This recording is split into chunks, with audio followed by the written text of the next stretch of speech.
À Douala, métropole économique du Cameroun, plus de 2 millions de personnes sont exposées à une contamination au mercure. Résultat d'une étude amorcée depuis 2013 par des environnementalistes. Le mercure est présent autour de nous et il n'est pas géré de manière rationnelle. Il s'agit pourtant d'une substance qui fait perdre à la ville de Douala 30 millions de dollars chaque année. Cette substance est par ailleurs nocive pour la santé. L'exposition au mercure est à l'origine, selon les spécialistes de la santé, de la baisse du quotient intellectuel chez les enfants et autres nourrissons.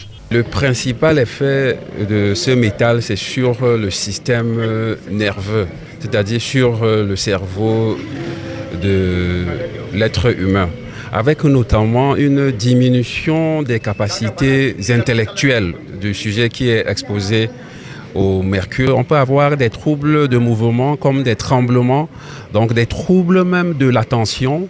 On peut aussi avoir des troubles visuels. Ça, c'est autant d'effets sur le système nerveux et même des troubles affectifs. Pour rendre les résultats alarmants de cette étude, c'est le 3e arrondissement de la ville de Douala au Cameroun qui a été choisi. Cet arrondissement a la faculté de disposer d'une zone franche qui compte environ 40% des industries du pays. Il a été éprouvé dans notre étude que l'une des sources des expositions de contamination du mercure, c'est par exemple les entreprises. Par exemple, on a les cimenteries, on a les fonderies, on a les entreprises de production de peinture, on a les cabinets dentaires, on a la gestion des déchets des ménagers, ISACAM, il n'y a pas de tri à la base, ce qui fait que tous les produits qui contiennent du mercure ajouté se retrouvent dans les ordures et qui parfois sont brûlés à l'air libre et le mercure est libéré.